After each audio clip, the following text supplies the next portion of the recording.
नमस्कार, आदाब, सत श्री अकाल दोस्तों ज़िंदगी कितनी खूबसूरत होती है जब हमारे आसपास होते हैं। लेकिन अगर ज़िंदगी में ऐसा हो जाए कि हम अपने आसपास देखें और हमारा कोई अपना ऐसा ना मिले जो हमें सुन सके, जो हमें समझ सके और हम बिल्कुल अकेले रह जाएं, तो वो जो मानसिक अवस्था होती है वो ऐसी होती है कि इंसान को तोड़ देती है। और ऐसी अवस्था को हम अक्सर ही कहते हैं अकेलापन। तो ये अकेलापन क्या होता है, कैसे हम इससे छुटकारा पा सकते हैं, ये सब जानने के लिए आज हम पहुंच चुके हैं डॉक्टर राजेश गुप्ता के पास, जो कि Chandigarh based prominent psychotherapist, hypnotherapist हैं। डिप्रेशन, एंग्जाइटी, लोनलीनेस जैसी बहुत सारी समस्याओं से लोगों को बाहर निकाल चुके हैं। 9000 से ज़्यादा सेशन लगा चुके हैं। तो चलिए सर से बात करते हैं। सर, आपका बहुत बहुत स्वागत है। Thank you very much. सभी दर्शकों का स्वागत है मेरे चैनल पे। जी सर, सबसे पहले तो हम ये जानना चाहेंगे कि लोनलीनेस यानी कि अकेलेपन की समस्या होती क्या है। कोविड के बाद लोनलीनेस या अकेलापन जिसको बोलते हैं, इसमें एकदम से काफ़ी स्पट हुआ है। कोरोना में कुछ परिस्थिति ऐसी हो गई थी कि लोगों को अकेले रहने के लिए मजबूर होना पड़ा।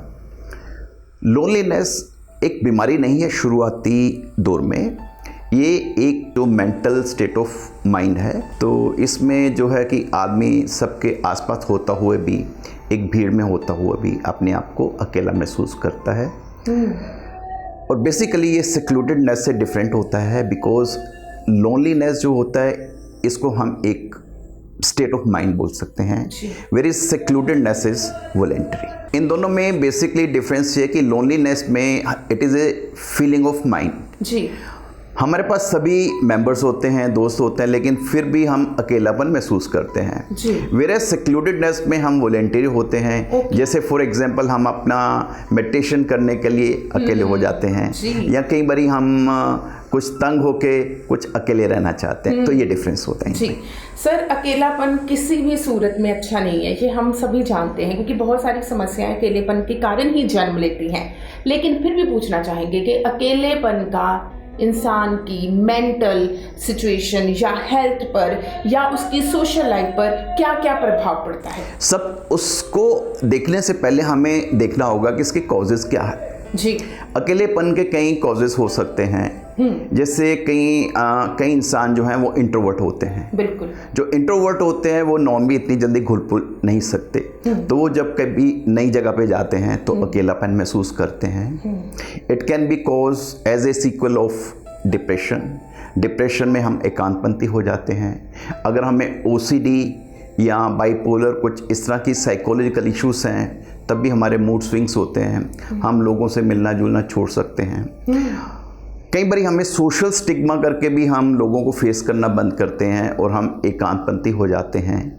कई बार हमारी ऐसे हो जाते हैं कि जैसे हम कहीं एक नई जगह जानते हैं, हमें कोई नहीं जानता, वहाँ पे भी हम एकांतपन महसूस करते हैं। और कई बार हमारा लो सेल्फ एस्टीम या कॉन्फिडेंस लेवल इतना कम हो जाता है, तब भी हम एकांतपंथी हो जाते हैं। लेकिन इसके साइड इफ़ेक्ट्स क्या हो सकते हैं? इसके साइड इफ़ेक्ट्स ये हो सकते हैं कि अगर हम लोगों से ज़्यादा नहीं मिलते जुलते तो हमें एक डिप्रेशन होने का खतरा रहता है। और जो ओसीडी के पेशेंट्स हैं उनके मूड स्विंग्स बढ़ते जाते हैं। और कहीं भी देखा गया कि लोनलीनेस करके कई लोगों में इवन सुसाइडल फीलिंग्स बढ़ती जाती हैं। कई बार आपने देखो कि इंसान के पास पैसा भी है, शोहरत भी है, पर फिर भी वो अकेला महसूस करता है। और कई बारी अपने को सुसाइडल थॉट्स करके, वाकई उन्होंने कई बारी ऐसे केसेस हैं जो सुसाइड करते हैं। आप डेली न्यूज़पेपर पढ़िए, विल फाइंड कि काफ़ी लोग जो लोगों को लगते थे कि अच्छे हैं, खुश हैं, अपने प्रोफेशन में अच्छा कर पाते, उन्होंने भी सुसाइड कर लिया। लेकिन उनकी शुरुआत जो है वो लोनलीनेस से हो सकती है। इस करके हमारा कॉन्फिडेंस भी काफ़ी कम हो सकता है। इस करके हम काफ़ी लो एस्टीम में भी आ सकते हैं। तो कुल मिला के लोनलीनेस एक अच्छी चीज़ नहीं है, इसके काफ़ी अफेक्ट हो सकते हैं। जी, तो सर सबसे ज़रूरी है ये जानना कि हम लोनलीनेस से कैसे बच सकते हैं, किस तरह से हम अपने आप को मैनेज करें, किस तरह से हम अपने आप को मानसिक तौर पर स्वस्थ बनाएं कि हम अकेलेपन का शिकार ना हो और अगर हम हुए हैं तो उससे बाहर निकल सकें। लोनलीनेस के जो भी ट्रीटमेंट है उसको मैं 2 कैटेगरी में डिवाइड करना चाहूँगा। जी, one is a self treatment. Self treatment से आपके क्वेश्चन का आंसर मिल जाएगा।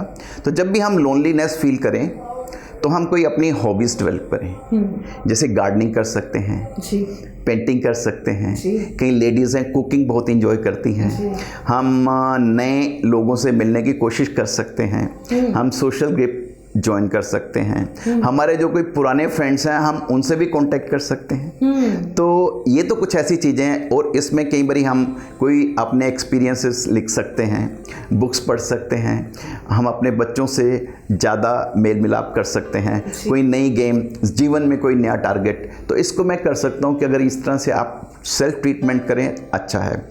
लेकिन अब जैसे कई लोग एडवाइस करते हैं कि व्हेन यू आर लोनली तो अब मेडिटेशन करिए, तो मैं आपको ये सलाह दूंगा कि जब आप लोनलीनेस के लिए योगा और मेडिटेशन करें तो किसी परफेक्ट सुपरविज़न के अंडर ही कीजिए। जी, और सेकंड कैटेगरी में जब आप एक डॉक्टर की हेल्प लेना चाहेंगे तो शुरू में लोनलीनेस के जो लक्षण हैं हमें पता चलने शुरू हो जाते हैं, उस टाइम हम इतना ज़्यादा अफेक्टेड नहीं फील करते।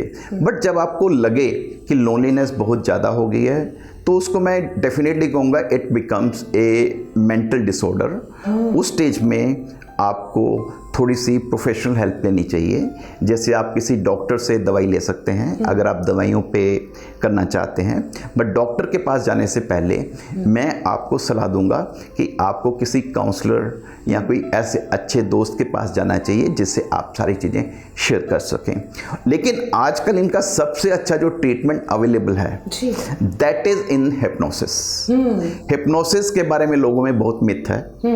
Hypnosis is a guided meditation and basically loneliness is also a concern of subconscious mind। Subconscious mind को सबसे ज़्यादा टैप करने वाली जो थेरेपी अवेलेबल है as on date that is hypnosis और hypnotherapy. In my opinion mind is a magnet. आप जिस चीज़ को अट्रैक्ट करना चाहो आप अट्रैक्ट कर सकते हो। If you want to attract loneliness you will get loneliness. If you want to attract happiness you can attract happiness.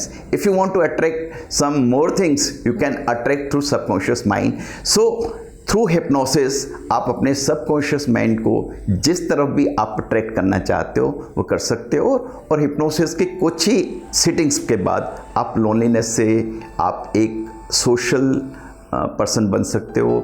आप अपना हैप्पीनेस टारगेट्स और गोल अचीव कर सकते हो, और हिप्नोसिस के थ्रू आप बड़ी ही जल्दी नॉट ओनली लोनलीनेस बट सभी साइकोलॉजिकल इशू से आप कोप अप कर सकते हैं। जी सर, आपने समय दिया, बहुत बहुत धन्यवाद। थैंक यू जी। तो दोस्तों, आज के एपिसोड में हमने बात की थी कि किस तरह हम अपने आप को अकेलेपन से बाहर निकाल सकते हैं। अगले एपिसोड में किसी और मुद्दे पर बात करेंगे। आज के लिए इतना ही, धन्यवाद।